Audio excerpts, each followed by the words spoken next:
مشاهدي ومتابعي قناة هوم سبورت في كل مكان، عدنا من جديد. في البداية طبعا حابب من كل سادة المشاهدين الاشتراك في القناة واللايك للفيديو ليصلكم كل ما هو جديد. وهيا بنا نبدأ حلقتنا، الحلقة المنتظرة اللي وعدتكم بيها طبعا زي ما قلت لكم منذ فترة طويلة. طبعا قلت لكم ان شاء الله هنزل لكم اقوى حلقة تحليل كامل وشامل لمباراة السوبر الافريقي بين النادي الاهلي ونادي الزمالك في السعودية. طبعا زي ما وعدتكم هوريكم حلقة قوية جدا، حلقة تقيلة جدا، حلقة اشتغلت فيها بتقنيات عالية جدا، وحلقة طبعا اشتغلت فيها بفكر عالي جدا. فطبعا تقديرا لهذا المجهود القوي اللي عملته في الحلقة، الاشتراك في القناة طبعا واللايك للفيديو طبعا، وان شاء الله هتكون الفيديوهات اللي جاية قوية جدا جدا. وهيا بنا نبدأ. طبعا في البداية أنا هقسم لكم الحلقة إلى أربع شقوق. الشق الأولاني طبعا هكلمكم كده سريعا عن آخر 13 مباراة اتلعبوا بين الأهلي والزمالك. طب ده إيه علاقته بكده؟ عشان نعرف إيه نقط قوة الأهلي ونقط قوة الزمالك، مين اللي مثلا بيتقدم الأول بيكسب، مين الأقوى، مثلا المباراة تبقى ماشية إزاي من حيث المباريات الماضية، ناخد خبرة وناخد شكل عام عن الفريقين. وبعد كده هكلمكم عن افضل اللعيبه اللي موجوده في الفريقين حاليا بالارقام. ثم طبعا هتكلم عن التشكيله المتوقعه للفريقين، واختار لكم طبعا تشكيله في وجهه نظري طبعا افضل 11 لاعب من الفريقين. ثم نختم الحلقه بتوقعاتي لنتيجه المباراه. هيا بنا نبدا. طبعا في البدايه الزمالك كان لاعب الاهلي طبعا في اخر 13 مباراه، من ضمنهم في آه، 5 مباريات كانوا مباريات كؤوس. طبعا في مباريات الكؤوس التفوق كان للاهلي، الاهلي فاز في مباراه الكؤوس في 3 مباريات، والزمالك فاز في مباراه الكؤوس في مرتين.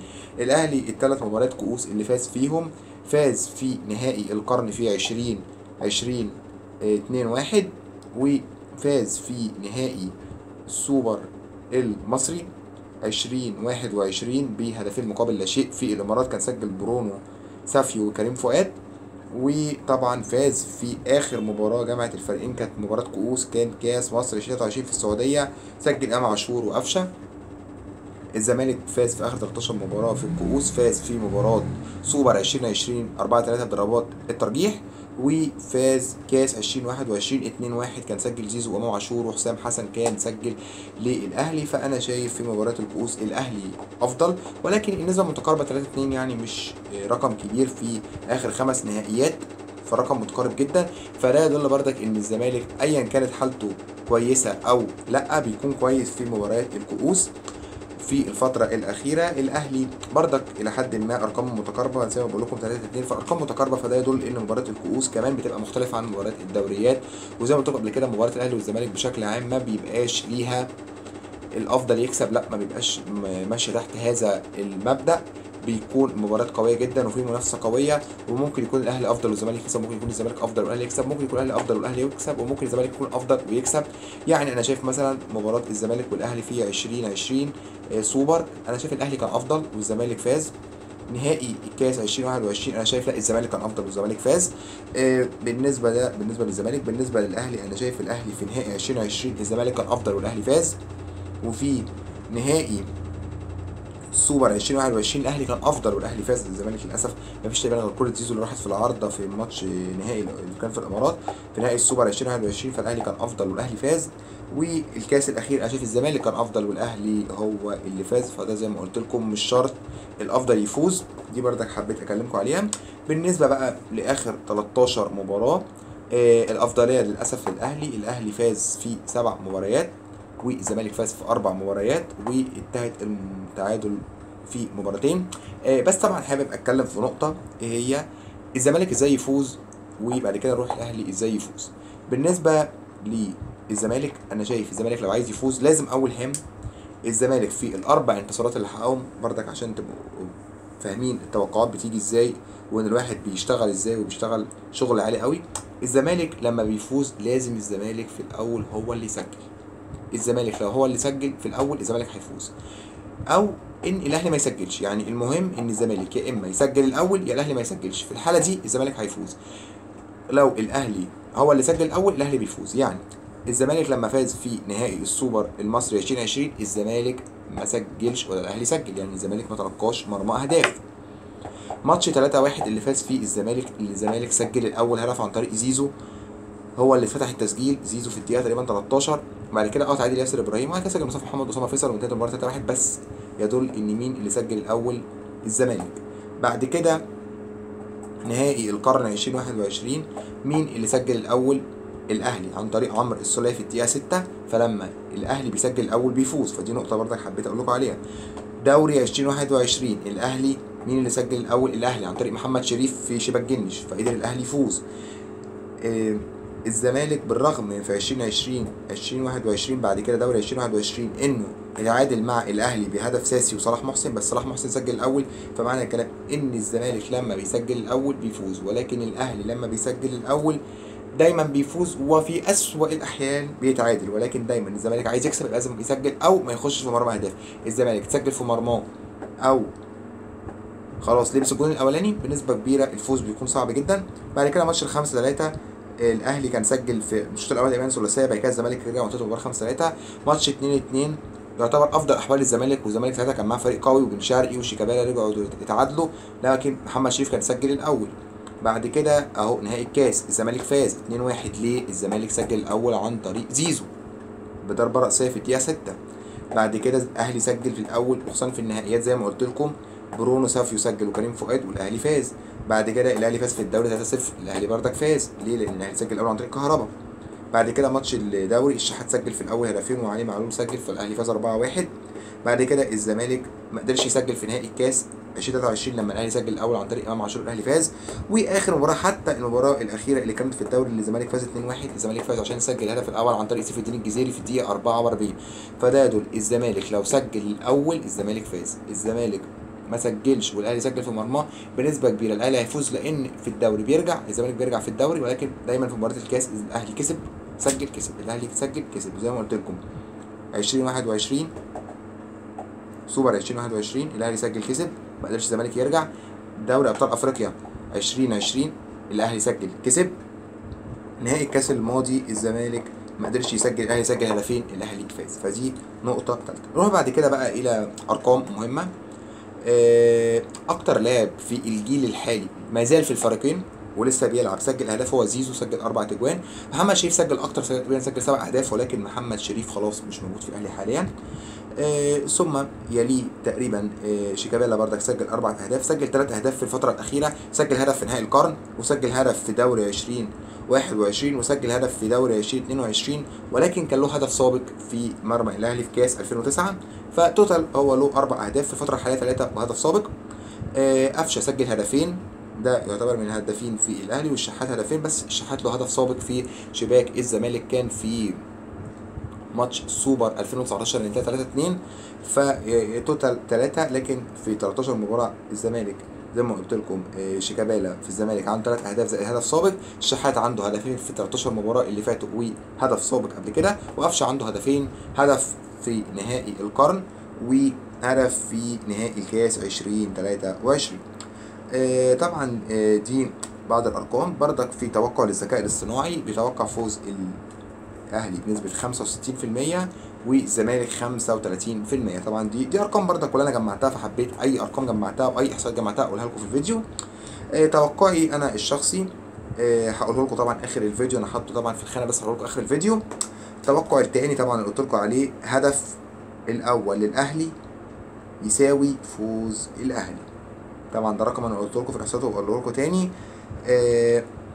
الزمالك يسجل الاول، الزمالك بنسبه كبيره يفوز، الاهلي يسجل الاول بنسبه كبيره يفوز، يعني اللي يسجل الاول بنسبه كبيره هيفوز. طبعا ده رقم بردك حبيت اقوله لكم. رقم بعد كده زي ما قلت لكم الكؤوس، الزمالك فاز في نهائيين من اخر 5، والاهلي فاز في 3 من اخر 5. طبعا دي احصائيات عاليه جدا وارقام عاليه جدا، ممكن محدش يكون معاه الارقام دي او محدش قدر يعرضها، فانا عرضتها لكم طبعا في فيديو قوي جدا. بعد كده نروح لتشكيله الفريقين المتوقعه بنسبه كبيره، طبعا انا مش متاكد منها لان الفيديو نزل قبل الماتش بكتير، فبردك انا بتوقعه. الزمالك اتوقع بنسبه كبيره هيلعب بمحمد صبحي في المرمى، محمد حمدي وحسام عبد المجيد والمسلوسي وعمر جابر، دونجا وشحاته، على الشمال ناصر ماهر، عبد الله السعيد زيزو والجزيري. طبعا انا بنيت تشكيلتي دي على ايه؟ اولا على اخر مباراه اتلعبت للزمالك امام الشرطه الكيني، وكمان انا شايف ان بنسبه كبيره جوزيه جوميز هيلعب بالتشكيله دي، لان التشكيله دي بنسبه كبيره هي اللي فاز بيها على الاهلي في 2024 في ماتش 2-1، فممكن يعتمد على الرجاله دي عشان يقدر يبقى المباراه الى حد ما افضل. الاهلي بنسبه كبيره شناوي، هاني، رامي ربيعه، ياسر ابراهيم، ممكن اشرف داري يلعب، انا بقول لكم بردك تشكيله متوقعه بنسبه كبيره. عطيه الله، اكرم توفيق، ومروان، وامام عاشور، بيرستاو، والشحات، وسام ابو علي. بالنسبه لي التشكيله المجمعه الشناوي صبحي، طبعا هختار الشناوي. على اليمين هختار عمر جابر، قلبين الدفاع هختار المسلوسي وياسر ابراهيم. على الشمال طبعا عطيه الله وحمدي، اختار عطيه الله. حمدي عمل كويس وكل حاجه، ولكن عطيه الله شفته وحمدي ما شفتوش خالص مع الزمالك، فانا اختار عطيه الله.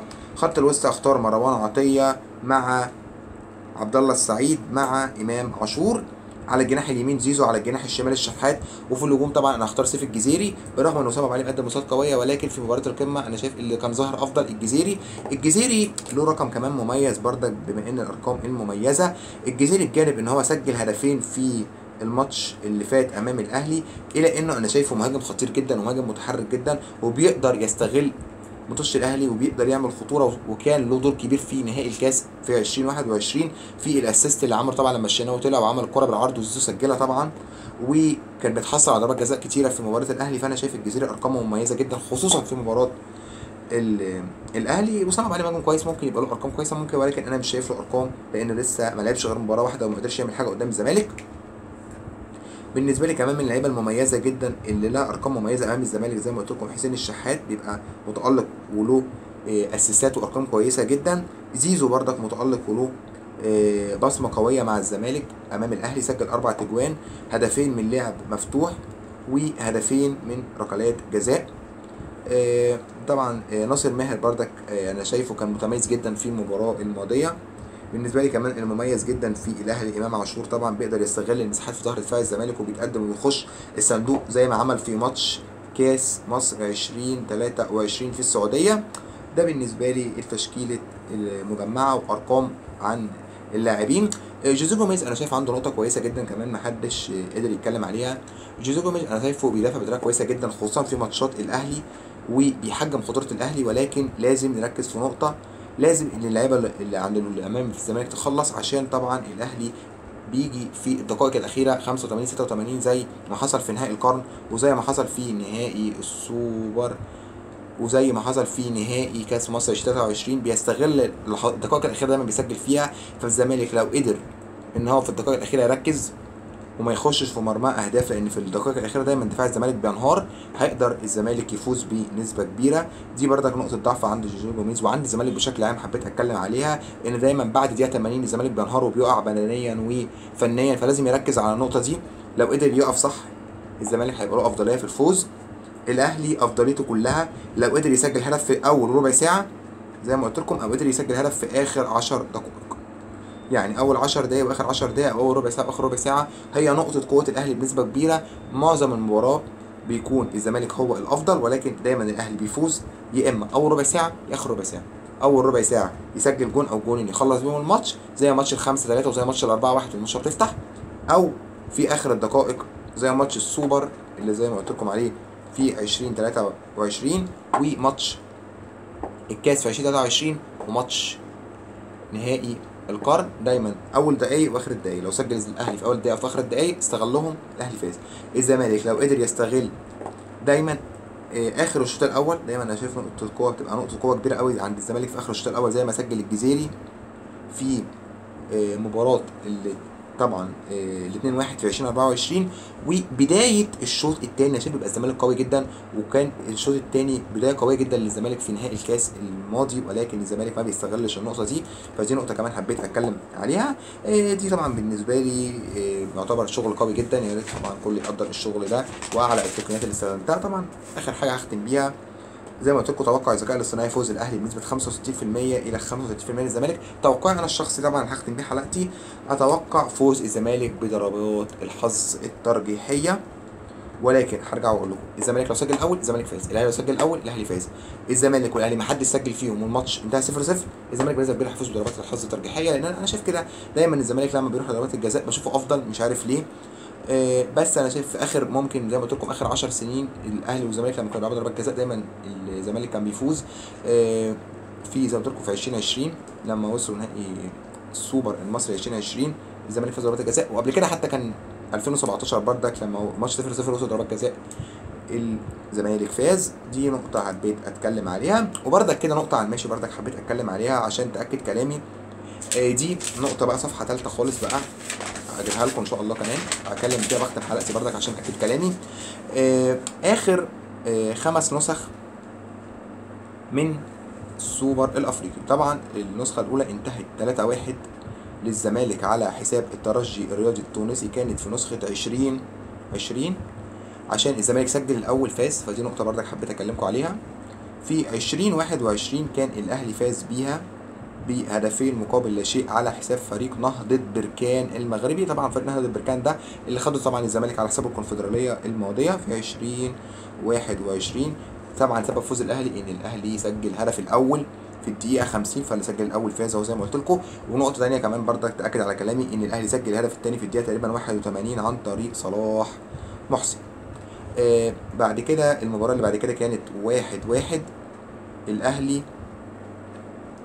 والرجاء. زي ما قلت لكم الرجاء كان افضل، يعني لازم اعترف بيها، الرجاء كان افضل في الماتش ده وسجل في الاول، ولكن الاهلي قدر يسجل التعادل في الدقيقه تقريبا 87 عن طريق طاهر، فدي نقطه برضه تدل تفوق الاهلي بشكل عام في السوبر الافريقي خصوصا في الدقائق الاخيره زي ما قلت لكم. برضه نقطه تاكد كلامي. بعد كده طبعا في 2022 بعد كده نروح ل 2023. طبعا 2023 كان ما كانش الاهلي او الزمالك طرف فيها، نهضة بركان فاز 2-0 على حساب الوداد.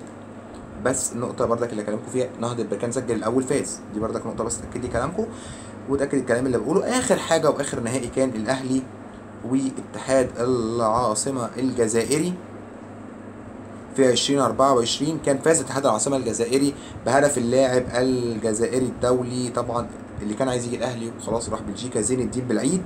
فطبعا ده يدل إن عندما تقدم اتحاد العاصمة بالهدف الأول عن طريق زين الدين بالعيد من ضربة جزاء في الدقيقة 43 فاز اتحاد العاصمة على الأهلي. فده يدل زي ما قلت لكم إن دايما الأهلي بيكون آخر الشوط الأول عنده مشكلة، بداية الشوط الثاني عنده مشكلة. وزي ما قلت لكم معظم إن الفوزات اللي قلت عليها اتحاد العاصمة الجزائري قدر يفوز ازاي لما سجل الأول ولما سجل في آخر الشوط الأول. طبعا دي نقطة بردك حبيت اكلمكم فيها بردك بالارقام وبالاحصائيات.